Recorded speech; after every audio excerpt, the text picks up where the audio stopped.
Olá, meus amores do canal Tô Nervosa. Gente, eu estava aqui em casa, sabe, assistindo no YouTube. E estava assistindo aqueles programas antigos que passavam na televisão. E eu dei de cara, gente, com o programa Linha Direta. Ah, eu amava esse programa. E o caso que mais me chamou a atenção foi o caso daqui de Pernambuco, né? Que aconteceu ali em Serrambim, né? Onde sumiu duas moças, Maria Eduarda e Tarsila Guzmão, parece, é isso mesmo. Gente, esse caso foi babado, viu? Aqui em Pernambuco, ali em Ipujuca. Vamos assistir um pouquinho desse caso aqui comigo? Tô nervosa! Uma lancha com um grupo de jovens se aproxima da praia. No começo da tarde, pegaram uma lancha junto com alguns amigos que estavam na casa do Tiago Carneiro e foram até o Maracaípe. Na lancha estão duas adolescentes de 16 anos. O marinheiro dá um aviso. Eles têm um horário limite para voltar por conta da vazante da maré. Maria Eduarda e Tarsila desembarcam com um grupo de amigos.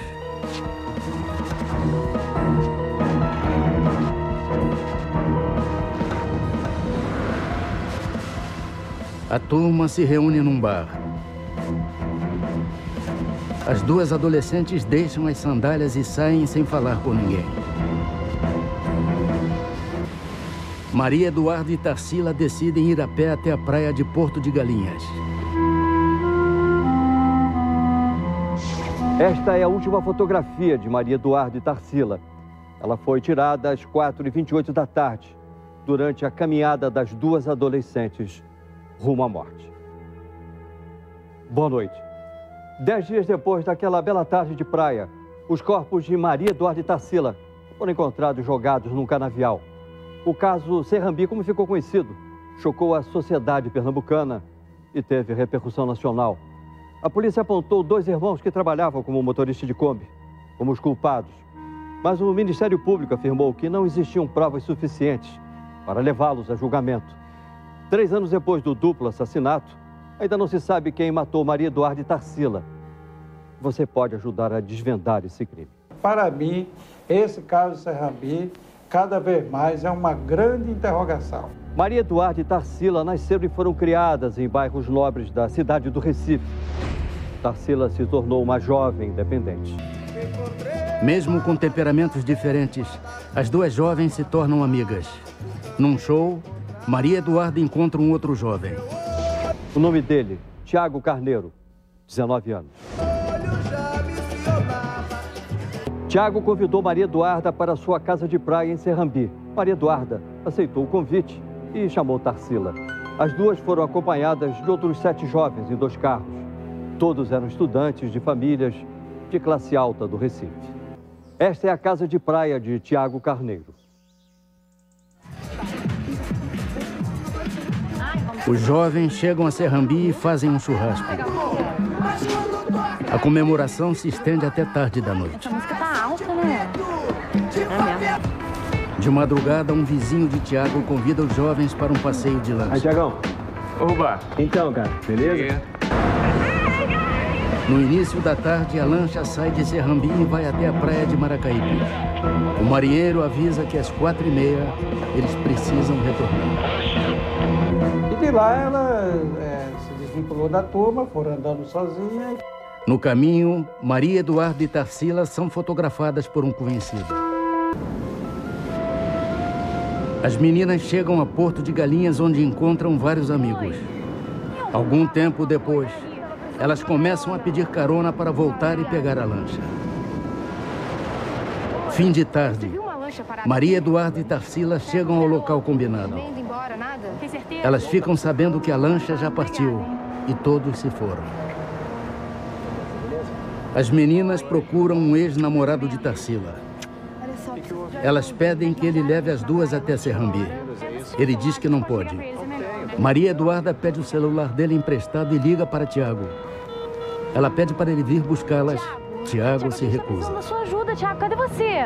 Cansadas, famintas e sem dinheiro, Maria Eduarda e Tarsila ficaram circulando por Porto de Galinhas. Elas fizeram mais 2 ligações de orelhões para a casa de Serrambi pedindo ajuda. Tem um carro! Ai, um carro! Ai, moço! Anoitece. Maria Eduarda e Tarsila começam a pedir carona. O músico Ariano Acioli reconhece Tarsila e para. A gente fez que ele ficar no meio da rua. Maria Eduarda sugere que elas liguem novamente para Tiago, mas Tarsila se recusa. Ariano deixa as adolescentes num local iluminado e faz um alerta. Elas não devem pedir carona fora daquele lugar, porque é perigoso.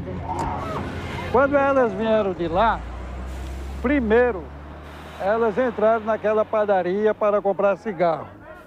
Depois que compraram o cigarro, vieram até aqui, então elas pediram o rapaz para fazer xixi. A Bidenaldo disse que o banheiro era na esquina, elas estiveram na esquina, foram ao banheiro, mas acharam meio esquisito.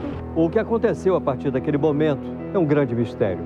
No dia seguinte, as famílias foram informadas de que as duas adolescentes teriam sumido. Era o início de um sofrimento que dura até hoje.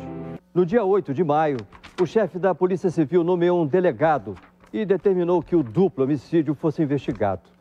O Ministério Público não entendeu a decisão. Ora, como é que ele poderia adivinhar que se tratava de duplo homicídio ocorrido no dia 3 de maio, se não se sabia ainda a data em que a menina tinha morrido, e ainda não se sabe, e não se sabia, e elas ainda não tinham sido encontradas. O pai de Tarsila e um amigo resolvem vasculhar a região onde as adolescentes estiveram. José Vieira e o amigo entram num canavial próximo à praia de Porto de Galinhas. Quando tinha uma bifurcação de um lado só, ele ia para um lado e eu ia para o outro. Eu fui numa certa bifurcação, eu fui para baixo e ele subiu. Vieira volta e encontra o amigo aterrorizado. Eu chegando lá, encontrei praticamente dois esqueletos, um a 2, 3 metros de distância do outro, não reconheci. Aí eles prestam atenção, eu levantei um pano que estava do lado assim sujo e os dois estavam com um short, bermuda, não sei o que era, arriado até o joelho.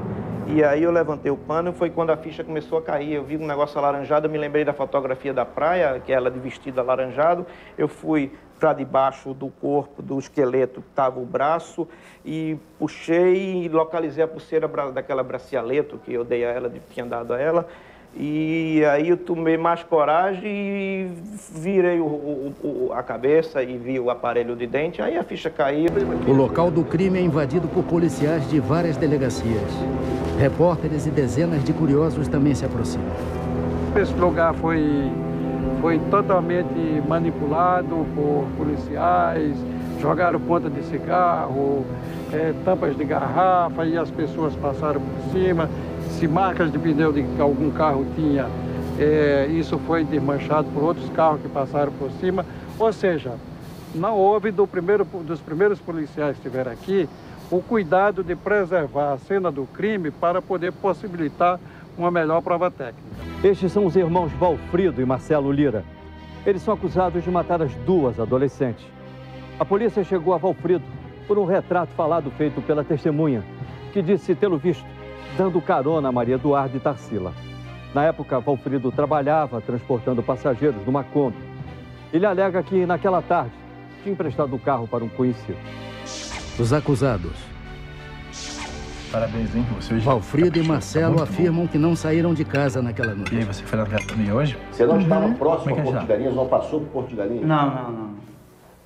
Eu estava em Bujuca. Aí você chegou em casa por volta das 8h30 da noite? Isso. E fez o quê? No sábado fiquei em casa dormindo. A noite de sábado do dia 13 estava em casa. Peritos que participaram da investigação do caso asseguram que seria impossível uma testemunha enxergar tantos detalhes.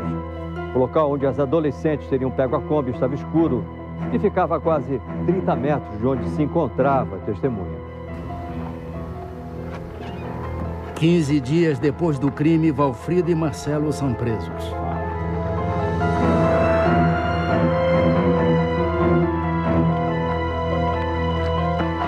Os amigos de Maria Eduarda e Tarsila, que estavam com elas na casa de Serrambi, afirmam que não viram mais as duas depois do passeio de lanche.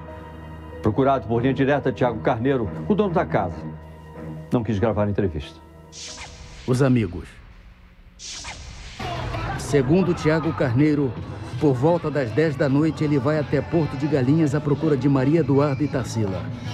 Como não encontra ninguém, ele volta para Serrambi.